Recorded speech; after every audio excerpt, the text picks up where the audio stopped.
Hey guys, it's Melissa here from melissaoatman.com. Welcome to another episode of Awaken Your Inner Awesomeness. I am so excited to be here with you today. We have a very special guest.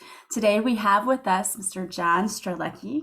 He is a best-selling inspirational author who has sold over 8 million books and it's been published in 43 different languages. And he is an avid world traveler who is here today to talk to us about how we can really tap into our purpose in life and talk about his method of helping people to tap into their own purpose that he calls the Big Five for life. So I cannot wait to get started talking to him today. Today's episode is brought to you by the Tell Us How to Make It Better podcast. Creator and founder George Siegel started the Tell Us How to Make It Better podcast because he was tired of hearing so many people complain about problems and not doing anything to solve them. So each week he interviews people that have identified a problem and are doing something to make it better. Each week he tackles problems like climate change, disaster preparedness, to decision making. So if you, like George, want to make the world a better place, check out the Tell Us How to Make It Better podcast. It's available on all platforms. All right. Well, I want to welcome you to the show today, John. Thank you so much. Great to be here. Great to see you. It is so great that you're here today because you have written several books and you're helping to inspire others. But I love your story because you started off in the corporate world. As a lot of people, they start their stories like that, right? Like, I was in the corporate world, I was in this grind, and just weren't very satisfied with that. So I would love it if you just tell us a little bit about yourself and your story and how you went from corporate America guy to now traveling the world and helping other people find purpose in life. Sure. Yeah. My story is actually even more bizarre if I backtrack it a tiny bit. So I'll do the fast version, but I was one of those kids. You sort of have two groups of kids when you're growing up in the high school range. Some people know what they want to do and who they are, and they've got a good sense of that. And some don't. And I was in the latter category. I really didn't know what I wanted to do with my life.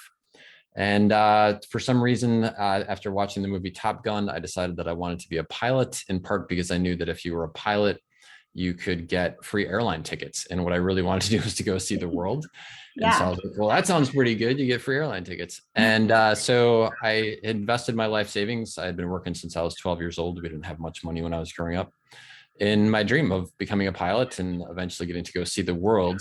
And unfortunately, or fortunately, as it turned out, when I was 21 years old, after all of my training and all of my investment, I found out that I could not be a pilot because I had a very, very rare heart condition.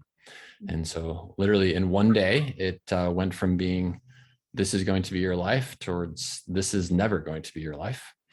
And so it took me about a year to regroup after that. But in the regrouping process, I went and had a turn of events, ended up getting my MBA and entering the corporate world and endeavoring in that for 5 years until I was like, I don't think I can keep doing this because I don't have a hard connection to it.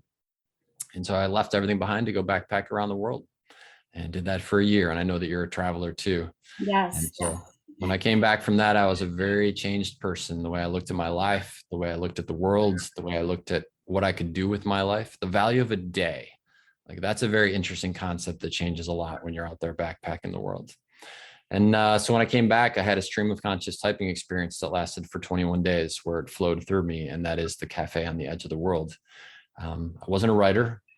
I didn't think of myself as someone who dreamed of being a writer, but I think for whatever reason, after I demonstrated to the universe that I was willing to leap into the unknown, follow my heart, that the universe said, we have a little task in mind for you, a little game we'd like to play with you. You're going to be the author of this book series.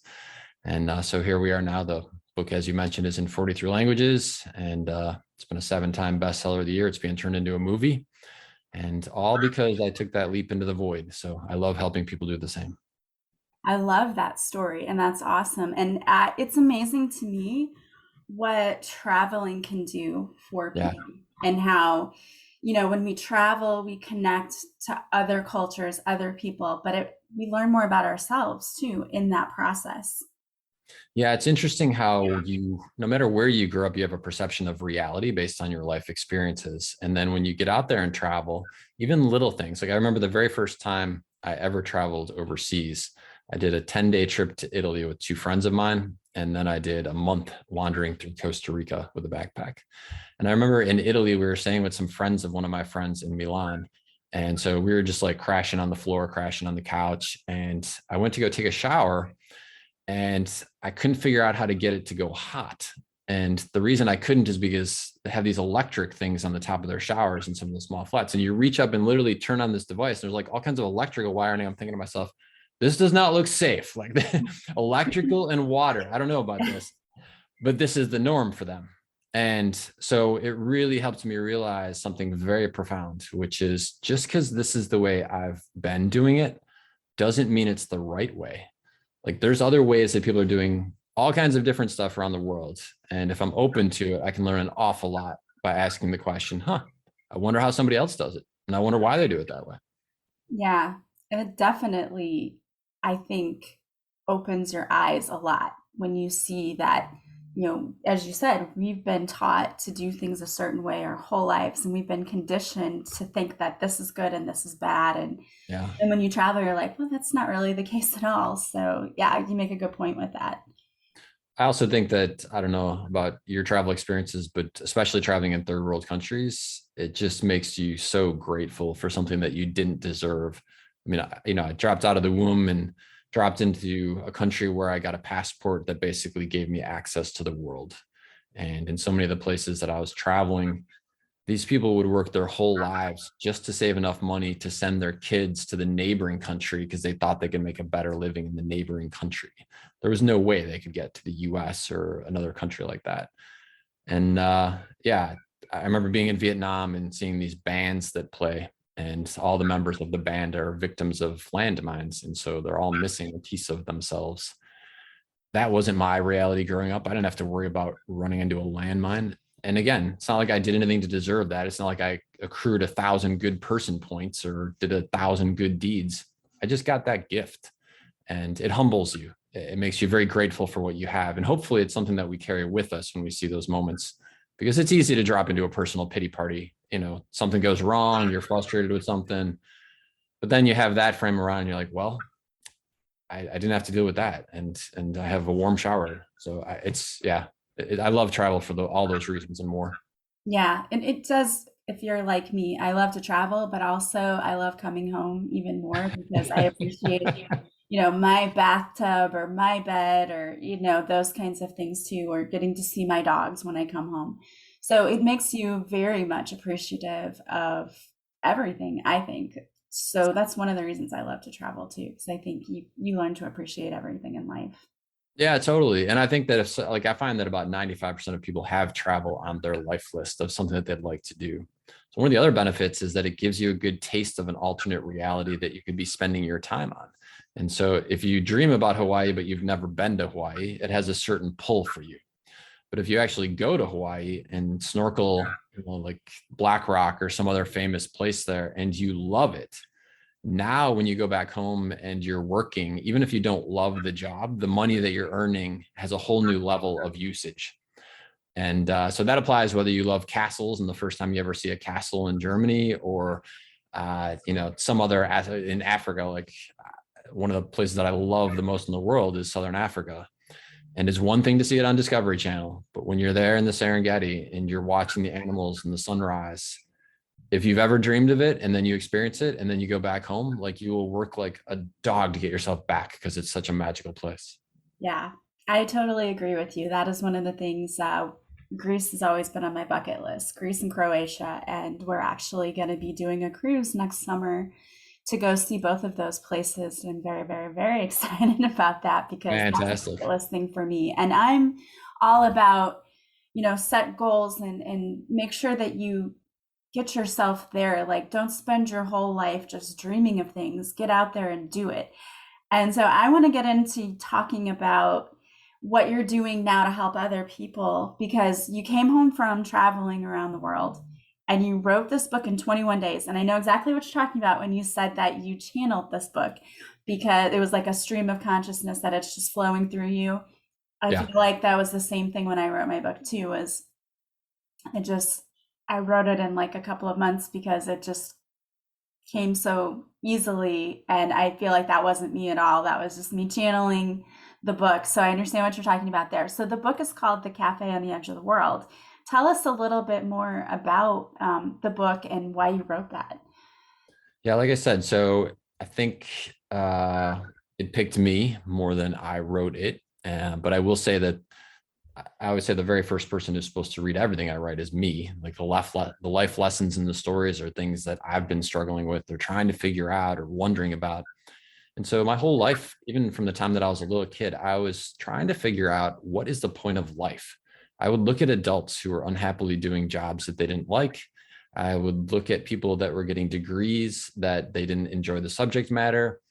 And for some reason, as a kid, I was processing that and trying to figure out, wait, like seriously, like this is the whole game of life. That's what we do.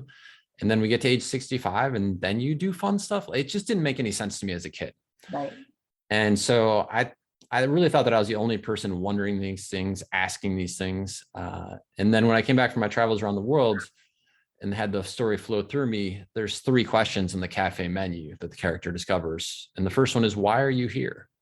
And that was really the question I was trying to figure out for myself is, wait, if life is about 28,900 days and that's about it, then what do I want to do with that? And the next question after that is going to be, well, I don't know. Why are you here? Are you here to be a world traveler? Are you here to be an inventor? Are you here to be a therapist? Are you here to be? And so it really leads you down a very interesting series of questions of, why do you exist? And that not only asks you the question for yourself, but even sort of the big question, why does the universe exist? And so it just opened up a very interesting suite of questions for me. And the second one on the menu is, do you fear death? And what I've discovered over the course of my life is that we don't fear dying. What we fear is getting to the very end and realizing that we didn't live, that we had this profound opportunity, these gifts, and we didn't use them. And we fear that moment will come someday, because we know intuitively that the end will come. We don't want to deal with it. We don't think about it every single day, but we know it's there. And so that's the real fear. Well, the easy way to make sure that that doesn't happen at the end is to live an extraordinary life while you can. If you do that, then you're going to get to the end and be like, well, maybe I didn't get to everything, but I sure got to a lot of good stuff. Yeah. And the last one is, are you fulfilled? And the answer to that one really depends on what would make you feel fulfilled. It ties into, why are you here? And so the character in the book discovers those questions, and those are questions I had been thinking about and wondering about for a long, long time. Yeah. I don't know. I mean, were you like that when you were growing up? Did you have those Yeah. thoughts? Were you Yeah, really of a go-getter? course. And I think more so as I got to the point in my life where I started my career, I had kids. Mhm. You know, unfortunately, then you're like, wait, I'm stuck in this career and I don't really like it, but I don't know what my path is. And then you start questioning. So for me, I've questioned that at several points in my life. And I like to refer to those as me having my like spiritual awakening moments Yeah. where I've gone through different transitions in my life, whether it was getting a degree in finance. I remember I listened to your podcast on Yeah, purpose, which is a not great liking that podcast. at all. Yeah, and so changing that and going back and then becoming a teacher and then even shifting again and doing a podcast and writing a book and opening a business, like it's changed for me throughout my life because for me, like what makes you fulfilled in one point is different for me Yeah. than at other points in my life. I think it depends on where you are in your life too as to what makes you fulfilled. Yeah. And you mentioned kids. I have a daughter as well. And so definitely the time that you spend with your kids, or the experience of being a parent, is a huge shift. Just the other day, I was looking at a little picture that's next to my bed of my daughter and I, and she was 2 at the time. And we used to play this game of wrestling where she would tackle me and I would pretend I didn't know she was there. And I would say like, oh, I hope nobody's going to come and like, tackle me or anything. And then out of the blue, she would just come and blitz me. And she would just laugh and giggle. And there's nothing more precious than a little kid giggling. It's just the greatest sound on the entire planet. And I was looking at that picture and thinking to myself that literally, if I didn't get to do anything else, the fact that I got to be dad was the greatest life experience ever. And it's not like it's over, but she's 15 now. And so it's a different transition period. Mhm. And to your point, I think we have these different things that open up vistas to a world. And if we decide to walk into that world, it can be one of the greatest things ever. Interestingly, one of the questions we rarely ask or rarely get asked is, what are you going to leave behind? Because in order for us to walk through one door, we have to leave another room. Hmm. And very often in today's society, we think that we'll be in all the rooms at the same time. Yeah. And it doesn't work. And it's sort of an unfortunate situation. But to me, one of the greatest questions we can ask ourselves is, where am I going to be from? What will I leave so that I can go do this thing? I mean, where did you find the courage to make some of your big, I'm going to leave this behind decisions? Um, for me, it was the thought of getting through life and feeling like I didn't get to experience anything.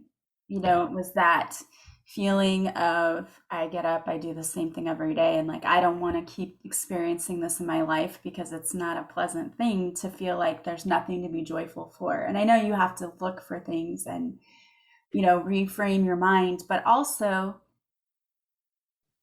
there becomes a glaring thing in front of you of like, these are the things in my life that I can't continue to live with because Yeah. they're not making me happy. So Yeah. that's really what it was for me. And was it one day? Was it a defining moment? Not necessarily one day, but I think things that happened to me in my life. Like the first thing really was my divorce, and being in a toxic and kind of abusive marriage was the first thing for me that, okay, you can't live your life like this. You're miserable. You can't do this.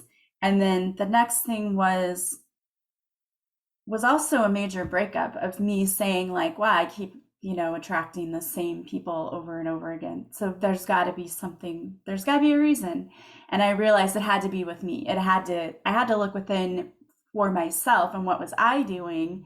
Because it's not like you just don't always have bad luck. It's not like that. It's something that you're continuously doing that keeps attracting the same type of person. So those kinds of things to me would open my eyes to say, wait a minute, are you really happy? Like, what are you doing in your life? Are you feeling fulfilled?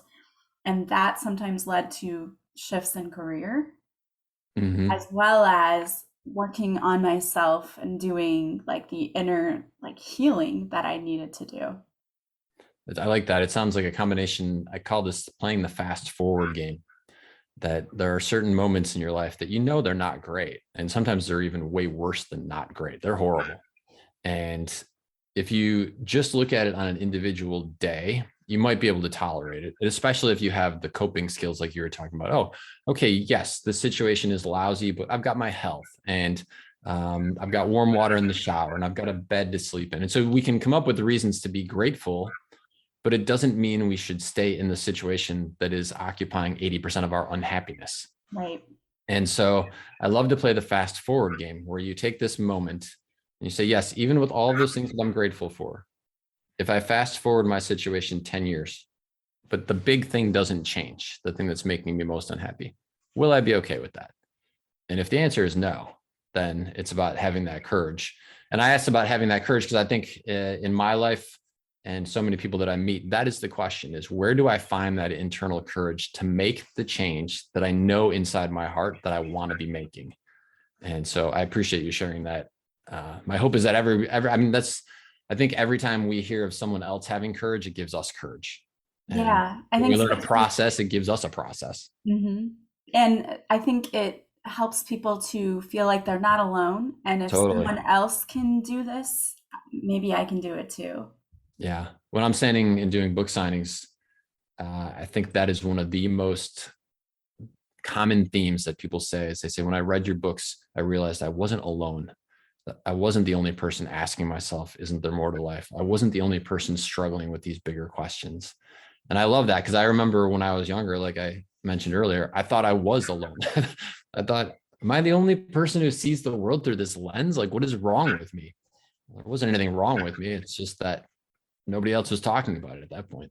So, Yeah, and I think that's a lot of things that, people don't talk about. We don't want to talk about the things in life that bring us down or where we're feeling stuck. We only want to present our best sides, right? right. And a lot of people don't realize that I think a majority of people struggle with this.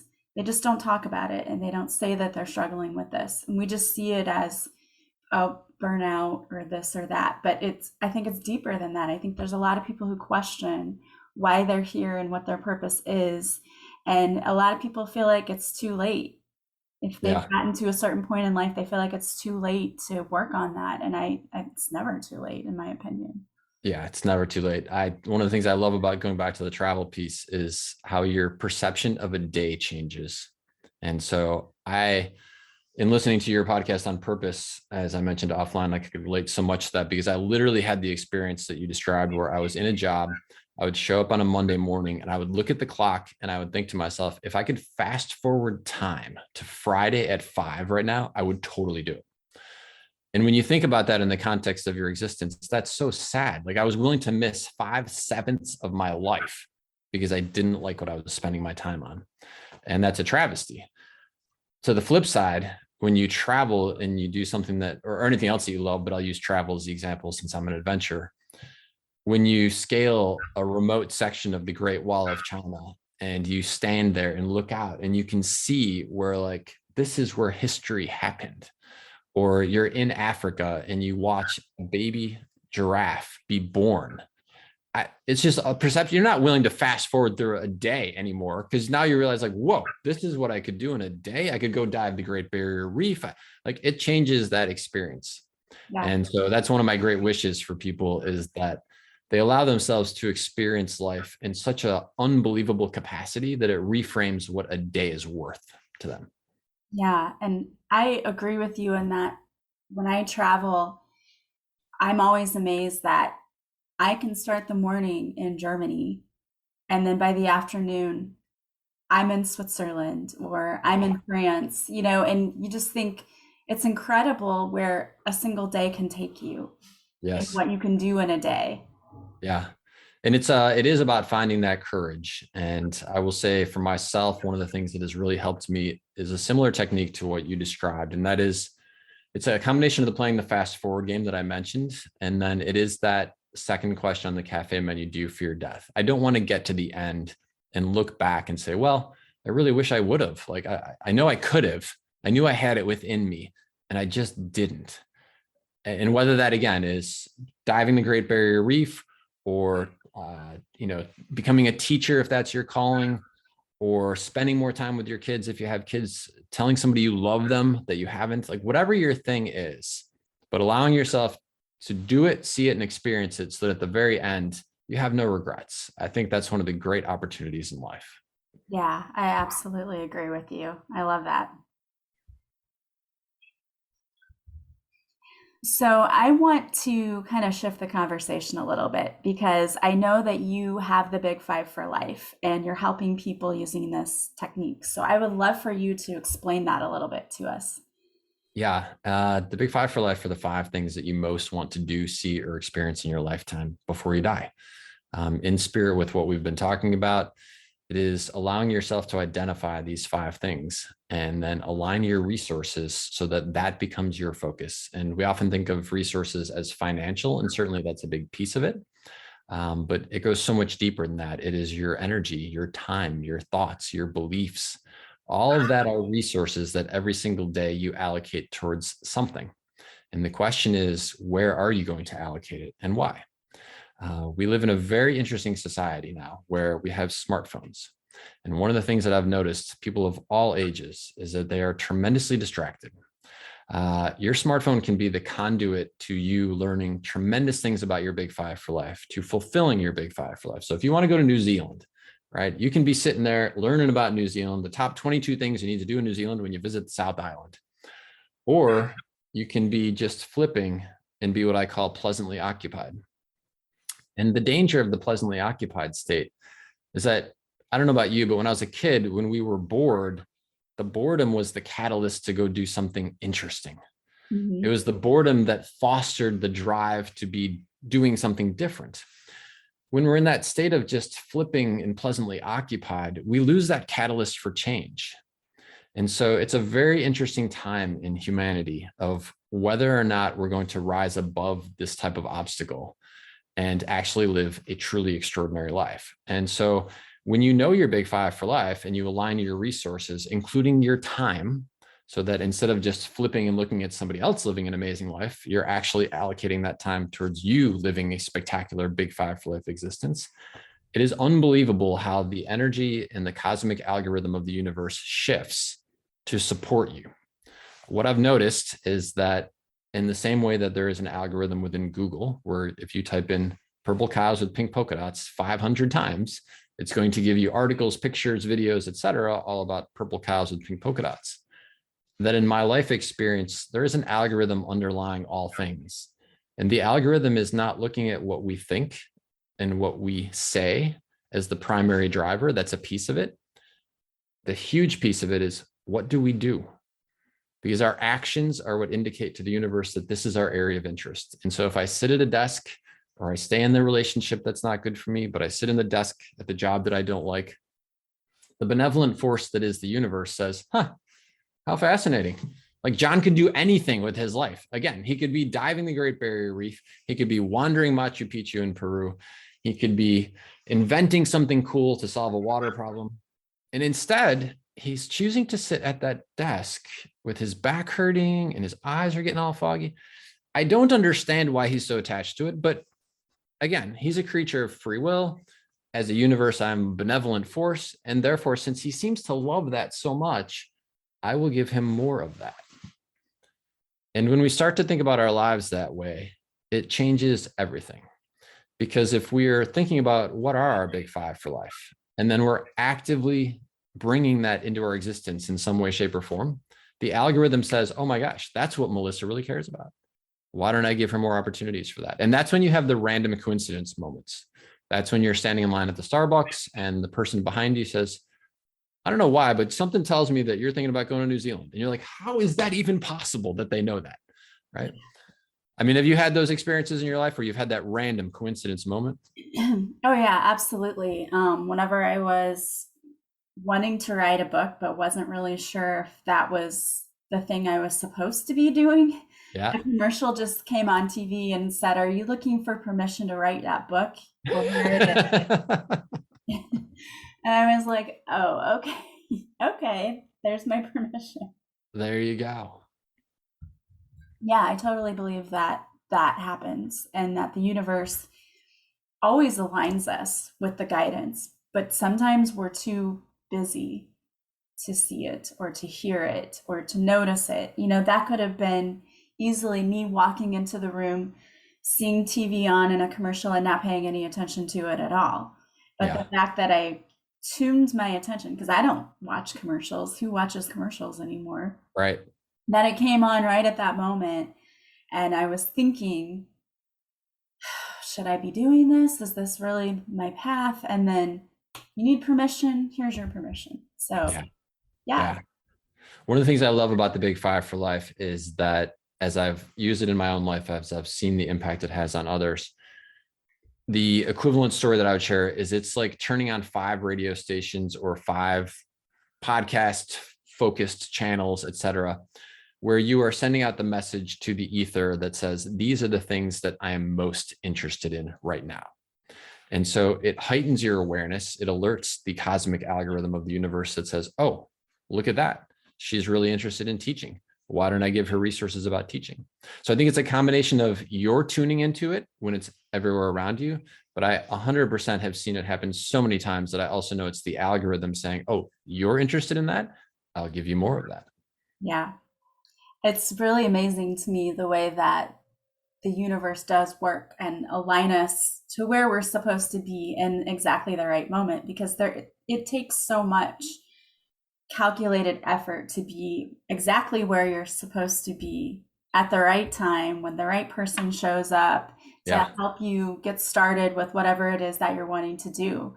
And I love that. And I love that the big five that you have kind of helps people to focus on, because I think this is the biggest question. A lot of people say, I don't know what I want.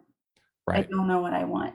So Right. I love those kinds of programs that help people, or the big questions that help people focus on what it is they do want in their life. Because I think we spend a lot of time focusing on what we don't want, Mm-hmm. which again then attracts more of that, instead of trying to ask ourselves those questions, like, what is my why? Well, what would make me happy? Well, what would make me feel like I was being fulfilled? But we Yeah. never ask those questions. It's not something that we're typically taught in school. So you'll go through years and years and, decade plus of schooling, and you'll learn really great things to read, to write, math, science, history. Rarely does someone ever say to me, yeah, I had this amazing experience while I was going through my academic education. And someone sat down and asked me the question, what's even one thing that you most want to do, see, or experience in your lifetime before you die? It just isn't part of the typical dialogue. It happens with individual teachers. It happens with individual students who happen to connect with that right person. But by and large, it's not part of the system, the quote unquote system. And so, yeah, you're going to go through most of your life and probably not get it. That said, there are easy ways to start thinking about this. So let me give a couple of tips for someone who's at that place where they hear what we're talking about and they're like, yes, I would totally love to align my resources around my big five for life if I knew what they were. And so here's a very simple one that I've seen work very effectively. Ask yourself the question, who is living my dream life? And come up with 5 examples and take the time to write down, what is it about their dream life that is the dream life part? Is it the fact that they get to be at home with their kids? Is it that they are on television or in magazine covers, so there's a celebrity aspect to it? Is it that they seem to have a lot of free time? Is it that they get to go travel the world? What are the aspects of their life that makes it the dream life?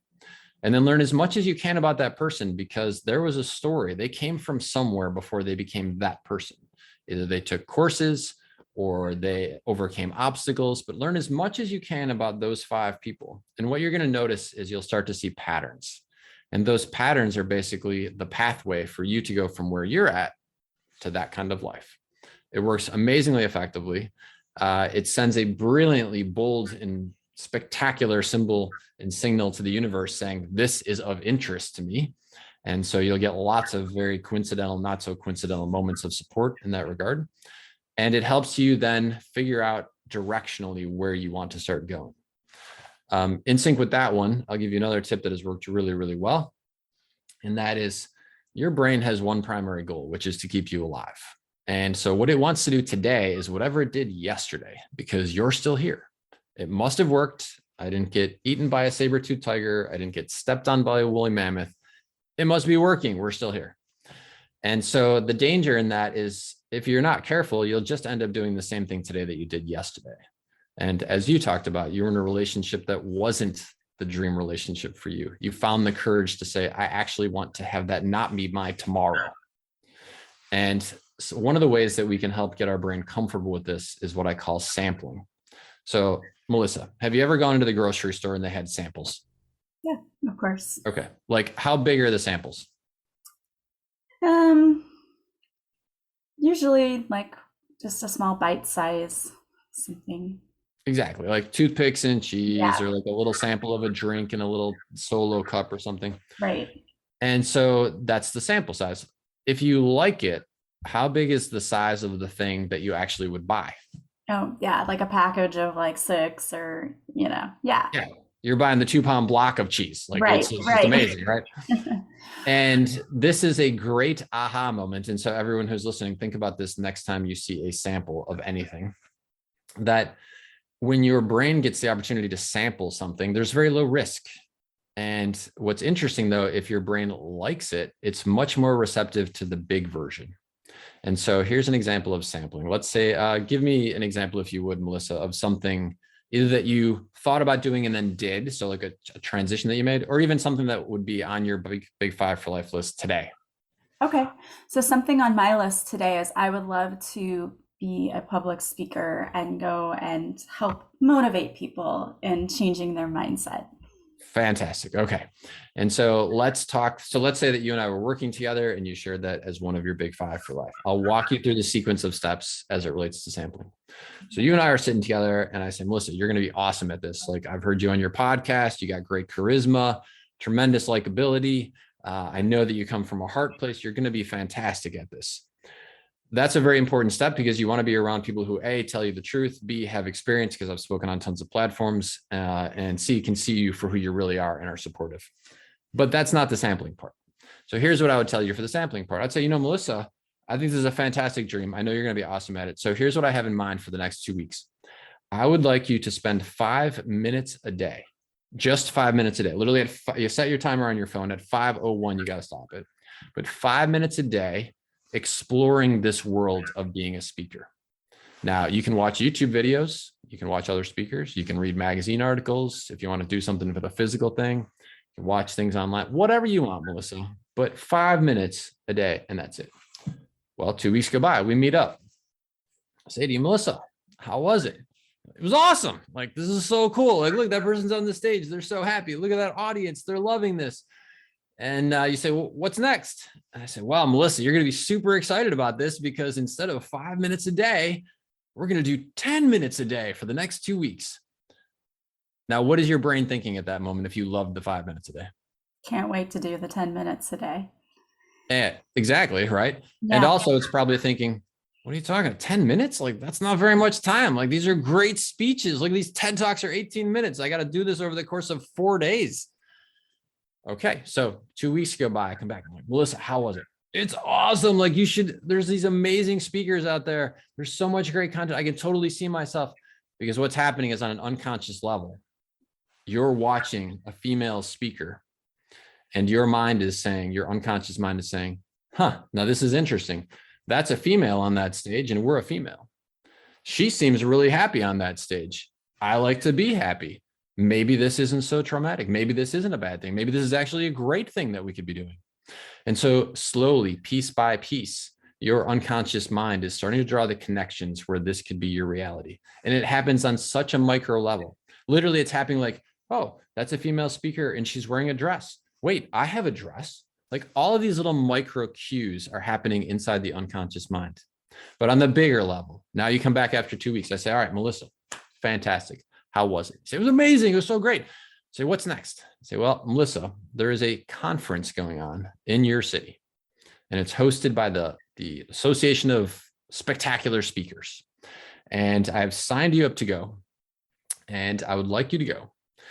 But here's the deal. You're free to talk to anybody you want, but under no circumstances are you allowed to actually speak. Like, you can't get on a stage and actually speak at all. So, okay. So you go to the speaker conference and you're meeting all these people. And of course, what happens when you meet people who love the thing that you're trying to love? Yeah, you just connect and yeah. Yeah, right. I mean, talk to a fellow traveler about traveling and see if you can get Right. them to shut up. If someone says to me, John, I'm thinking about backpacking around the world. Can I get 10 minutes of your time? I'm like, no, because we're going to sit down until literally I've got you back in your backpack. Like, it's going to take however long it takes, but 10 minutes is not going to be enough. So you go to the speaker, then you meet all these people who are so psyched about speaking. They tell you these amazing stories. They love it. And they've got little demo areas where you can actually stand on the stage and do your thing. And so, like, come on, Melissa, come on, get up on stage. Just get up on stage and just share your heart, right? And you're like, I can't. I'm like, well, no, it's okay. It's so fine. It's like, come on, that's what it's here for. Come on, get on the stage. You're like, I can't. I'm like, why can't you? My coach wouldn't let me. Right. Well, now what is your brain doing? Trying to probably think of all the ways you can get on that stage. Absolutely. Absolutely, Melissa. It is transitioned from you trying to pull your brain in the direction that you want to go to your brain pushing you in the direction that you already know that you want to go. This is the power of sampling. And so this is a fantastic tool. I've used it countless times in my own life. I've seen countless people use it in theirs as it relates to their big five for life. And this is something that can help every single person who's listening transition from wherever they're at to where they want to go. And I can't wait to see you on a stage, by the way. You're going to be awesome. Thank you. I love that. I mean, that is such a great way to put meaning to that for people so that they can understand how that works when you're, trying to motivate yourself, to push yourself to go towards your goals or to check into something. We don't think about that, but I love that. I mean, of course, we've all had sampling every single day of our lives. You can't go into Sam's or any other kind of without having that. And always as a kid, by the way, I loved sampling day at Sam's. That was the only time I liked going to the grocery store with my parents because you got to try things. But what an easy way just to small steps work toward what you want to do. I love that. Awesome. Awesome. Yeah, And because it's we grew up in a accessible for anyone. society where what's that? It's accessible for anyone too. Accessible for anyone. Absolutely. We grew up in a society where we think it's about working harder, working more hours. And don't get me wrong, part of the reason that I am where I am in my life is because I had a tremendous work ethic that I learned at the time that I was 12 years old. Because, like I said, we didn't have a lot of money, and I knew that if I was going to get to go do the things that I wanted to do, I had to put in the time. And that is definitely the case. But I had a major epiphany one time. I was doing an interview in Taiwan. I don't know if it was because it's very feng shui or whatever, but they were asking me this question about manifesting and bringing things to life. And I had this vision of a river going, if you've ever seen like a mountain river where there's a lot of big boulders in the river and there's sticks and logs and the rest of that. And I had this vision flash through my head. And I know you've talked in your purpose interview and some of the other interviews about trusting your intuition. When your intuition sends you these, like, listen up, because there's something there for you to learn. And so here I am in front of the camera and I have this flash of intuition. We're talking about the big five for life. And I start explaining what I'm seeing. And I said, I just had this amazing revelation. I said, most of my life, I was that person or the entity, the water coming down the river. And the destination is the lake. And that's my big five for life. So I'm moving in the direction where I want to go. And when I would encounter the giant rock, my strategy was I'm going to hit that rock as hard as I can. And if I don't get through it, I will back up and I will hit it and I will just keep at it. And I will never give up and never give up. And eventually, in a million years, I will work my way through that rock. Right. But what's fascinating is water does something completely different. Water will hit that rock initially, but if you watch it, it'll actually sort of come back and it will eddy and turn, and it will look for what is called in physics the path of least resistance. It doesn't stop moving in the direction that it wants to go, but it looks for the path of least resistance to get there. This is another amazing aha as it relates to living your big five for life. Find the states of flow. This is so countercultural, and it is so effective if you can master it. This is why when my intuition said sit down and start typing, I sat and started typing versus figuring out the 42 reasons why it didn't make any sense. I didn't have the skills for that, didn't have the training for that. What am I going to do afterwards? I don't know what to do with a book. When you're in that state of flow, you can function at a level that is unprecedented. And so if someone is listening to this and thinking to themselves, wow, yeah, I seem to just be backing up and hitting the rock 1,000 more times. I admire your courage. I admire your conviction to getting to your destination. Allow yourself to find flow. Yeah. That is absolutely like the best point I think that you could make, and one that we miss. And I've done it in my own life, and a lot of people do that. We try to control. We want control. And the more you try to control things, the more we make it difficult for ourselves. And when we can learn to just let go, I had a very similar epiphany moment when I was walking along water. It was along a creek. And I just saw that the water just flowed. And that's what I heard loud and clear in my brain. I heard, just let go. Yeah. What I heard was like, when you let go and you just let things flow the way they're meant to flow and stop resisting all the time what the universe is trying to push you through, you make things so much easier for yourself. Yeah. So don't give up on the destination, but be Right. open to the interesting way in which you may get there. Yes, exactly. It may not be the way you thought it was going to be. That's okay, because the universe has better ideas than we do. And interestingly, this is something that you learn when you're out backpacking around the world. One of my favorite ways to travel is to buy an airline ticket that gets me from my home city to where I'm starting the trip. And then once I get there, I don't know what I'm doing. And you just go in that state of flow. And it's crazy. You'll be in a random cafe and you'll talk to someone who's like, oh, did you go here? And you're like, what, Plitvice Lakes in Croatia? You've never been there? Oh, it's awesome. Like, it's one of the most spectacular things in the world. And this state of flow and that allowing the universe to co-create with you is just a fun spot to be in. It really is. Yeah, it definitely is. It is. I love that. And I want to thank you so much. This has been such a fun conversation. I have really, truly enjoyed having you here today. Thanks. Same here. Same here. I admire your courage. I love the fact that you're going to be a speaker. You're going to be great. Now I got to get working on that. No pressure. Okay, so here's my go-to tip for you and anybody else who wants to be a speaker. A Okay. great keynote speech is 45 minutes. That is three key points and a story that supports each of the 3 points. Open with something interesting, close with a summary, and you got yourself a great speech. Love it. Love it. Well, thank you so much. Yeah. Now, we have people out there listening who want to buy your books, or maybe they want to work with you or follow you or listen to you, because I know you've been on other podcasts as well. What's the best way for them to do that?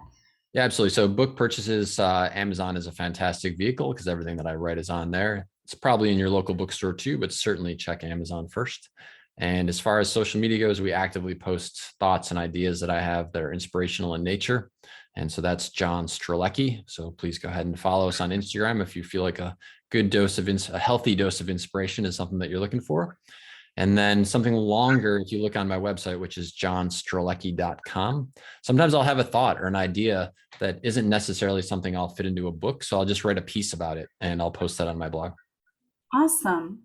Well, I highly, highly encourage you all to go and check that out. And again, I want to thank you so much for being here with us today and imparting your wisdom, because you had some fantastic points and ideas, and I love it. Especially love being able to interview a fellow traveler. So thank you again for being here today, John. You're welcome, Melissa. Enjoy Croatia and Greece.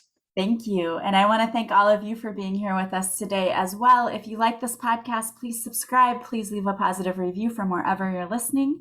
As always, I hope you have a beautiful day from wherever you're listening. I am sending you so much love and light, and I will talk to you soon. Bye, guys.